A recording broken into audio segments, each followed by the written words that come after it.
Ngayong araw ay dadayuhin ko naman ang isa sa pinagmamalaking food tripan dito sa may Central Signal. Kung saan ang mga cook neto ay nagmula pa sa mga 5-star hotel at mga kilalang restaurant. Kung saan talagang makakasigurado kang panalo ang dayo mo rito pag natikman mo ang mga food trip nila.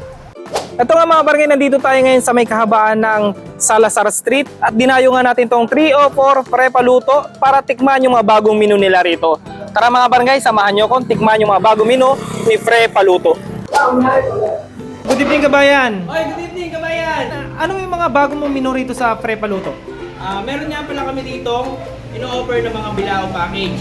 Ang bilao namin is small, medium, large, 450, 650, and 850. At meron din kami ditong pansit sisig, pork chop, rice in a bowl, beef mami, at ang aming kare-kare na for only 150 pesos is for sharing na. Solid yung mga food trip dito mga barangay. Lalong-lalo na itong kanilang beef mami na nagkakahalaga lang ng 70 pesos. At meron din sila ritong Chinese fried rice na nakalagay sa bowl. You know, is 99 pesos lang mga barangay.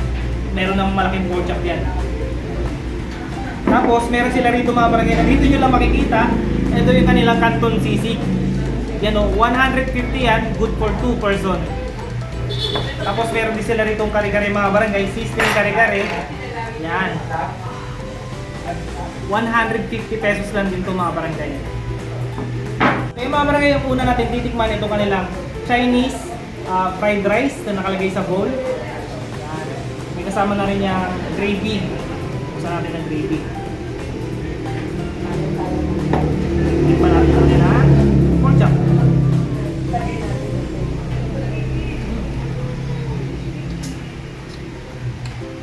Sarap ng gravy ah. Sarap din ng pork chop. Ito. Kasi yung kanilang fried rice dito mga barangay. Look nito. Yan o. Fried rice pa lang, ulam na. Yung mga vegetable. Ito naman mga barangay, next natin titigman yung kanilang sisig canton. Yan o. 150 lang to. Panalo may sisig eh. Ngayon ako nakakita ng canton na may sisig. Ito, tikman natin. Panalo. Tapos yung kanton nila rito mga barangay, kita nyo naman yan, hindi malasado. Tama lang yung pagkakaluto. Ganda nung iblaw. Tikman natin. Sarap ng pagkakatimpla nung kanilang kanton. Hindi ganung matamis, hindi maalat. Suwabe lang yung timplado. Tapos yung kanilang gulay rito mga barangay, yan. Inuwala ka rito pagdating sa kanton o pansit, kailangan crunchy yung gulay.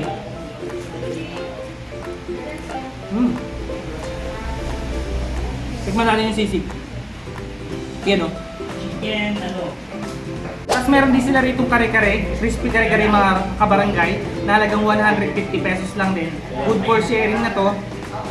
1 to 2 person nga to yung mga barangay serving nila. Yan o, kita nyo naman, crispy kare-kare yan. Meron silang alamang dito, partner siyempre ng kare-kare yan mga barangay. Yan o, kita nyo naman yung pagkakaluto ng alamang nila.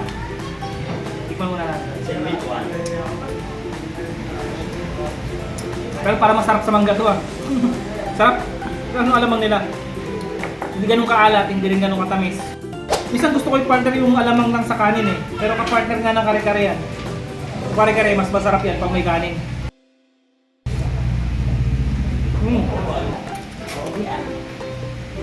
Panalo mga barangay. Panalo yung timpla ng kare-kare. Lalong-lalo na nung may alamang. Siyempre, yung gulay niya mga barangay, yan niya, may talong at saka sitaw. Kagandahan yun, yung sitaw niya crispy pa.